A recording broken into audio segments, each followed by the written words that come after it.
Are you thinking about doing rental arbitrage for Airbnb? Maybe don't. I know Airbnb gurus and make easy passive income online YouTubers love to sing the praises of Airbnb arbitrage, but while this tune might seem like a top 40 hit, here in 2024, it's more like a one-hit wonder from the past. I'm here to give it to you straight. Rental arbitrage, also known as rent-to-rent or RTR, is the single riskiest way to do Airbnb business in 2024, other than buying a property and hoping for the best, of course. And I'll show you why in this video. For those of you who are new here, I'm Nathan from B&B Fastlane, and as always, you can join our community and get access to a lot of resources at bnbfastlane.com. Okay, first things first, let's do some definitions. RTR or rental arbitrage is when you rent an owner's property for an above market rate for a long-term period with their permission so that you can sublease it as a short-term rental or an Airbnb for guests. You then decorate it, furnish it, and rent the home out as an Airbnb. All of those fast money guys I mentioned in the intro will tell you that this is the ultimate key to Airbnb success because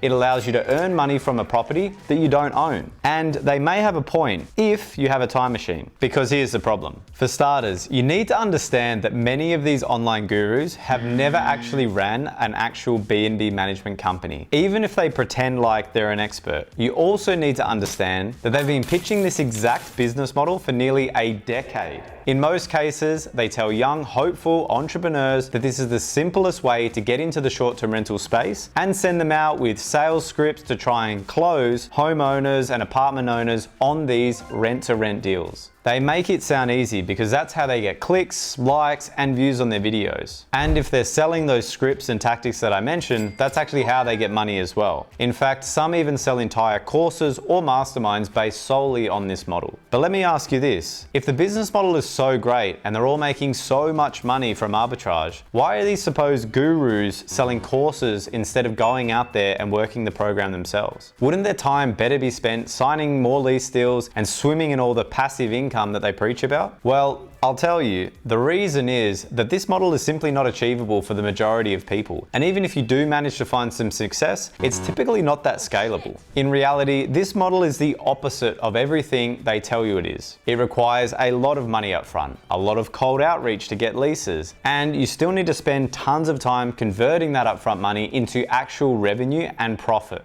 And if you've never done Airbnb before in a competitive market, it's simply not as easy as it sounds. In the end, if you go on Zillow and start cold calling owners, 1 out of maybe 100 might let you do arbitrage at their property. After that, you still need to pay to furnish the house, get it photographed, and then get the listing up and booking. So let's run some numbers. The guys that push this model love to throw numbers at you, but two can play that game. As an experienced Airbnb manager, I have my own numbers. Let's see which ones you feel are more accurate. Here are the best case scenario numbers for a rental arbitrage deal. Let's say you've rented a 4-bedroom house for $4,000 a month. Maybe it takes you 3 weeks to fully furnish the home because you have other work commitments. And the furnishing costs a total of $4,000, which is incredibly cheap for a home this size, but we'll be generous and use it for this example. By week 4, you've organized your photographer and he charges you $150 and takes 2 days to get the photos back to you. It's now almost week 5. Your pricing strategy is in place and you get your listing up on Airbnb.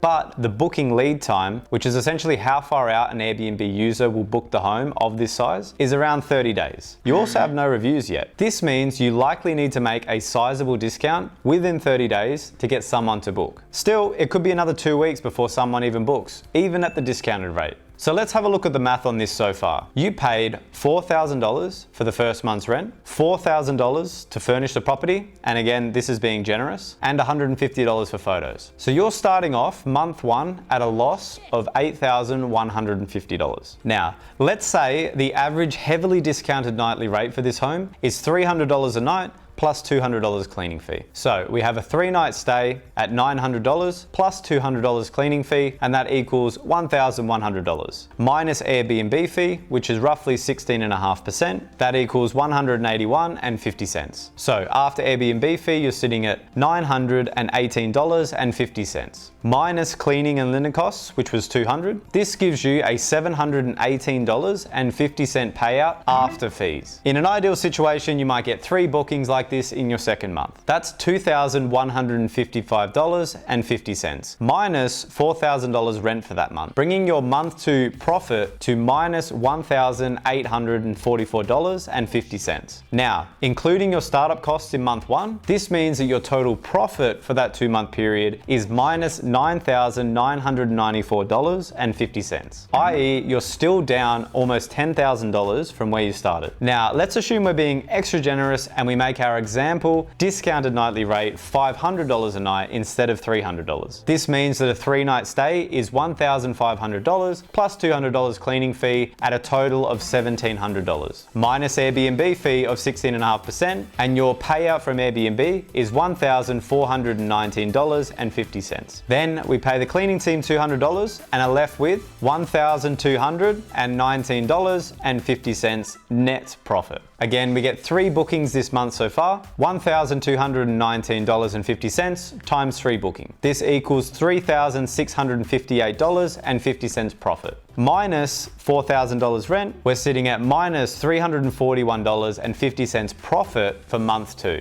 Then, including month 1 expenses, negative $341.50, which was your month 2 profit, minus $8,150 which you spent in month 1 to get it started. Therefore, your total profit for the first 2 months is a loss of $8,491.50 from where you started. So to recap, even in the best case scenario, after 2 months of hard work, you're still down nearly $8,500. And here's the thing, you can play with these numbers all you want. While you might eventually turn a profit over a 12-month lease period, this is definitely not the easy moneymaker these Airbnb arbitrage YouTubers make it out to be. Plus, if you're a first timer, this will be a major uphill battle that costs you a lot of money up front. And remember, the goal of this business is to scale it. That means these gurus want you to do this multiple times with as many properties as possible. In the end, most people simply don't have the budget or the time to keep investing in this business until it eventually becomes profitable, whenever that may be. The difference between rental arbitrage and the business we run was that we barely spent any money up front. Because of that, we were able to quickly scale up to 5,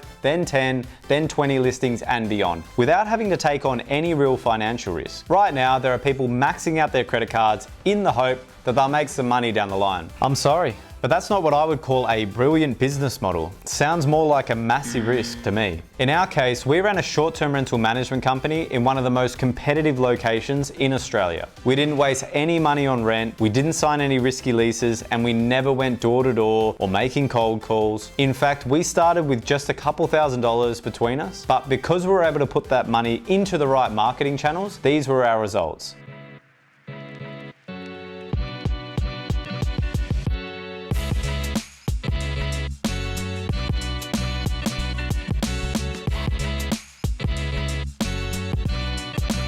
Of course, you know what we didn't do, but what did we do? Well, basically, we set up a real property management business. This allowed us to make money off a performance percentage while the homeowner retained all of the financial burden. They paid the mortgage, they furnished the home. We just did the setup and the photos, then handled the listing and the bookings while taking a tasty piece of the revenue as our management fee. Now, this means we needed to be a bit more specific with the owners that we targeted. However, it also meant we were incentivized to perform, as the higher the bookings and nightly rates meant higher commissions for us. We generally set our property management rate at around 20% of total revenue, but this can change depending on the market that you're in. We've seen examples as high as 25% or even 30% in some locations. Trust me, rent to rent and the B&B property management model are night and day. The latter makes it much easier to sign clients. Just know that they may leave after the contract ends, especially if you can't deliver results. That's why we place a lot of focus on reinvesting a portion of the profits back into the business, as this allowed us to bring in more and more clients each month, which far outweighed the few that might occasionally leave. The other benefit is that your reduced financial involvement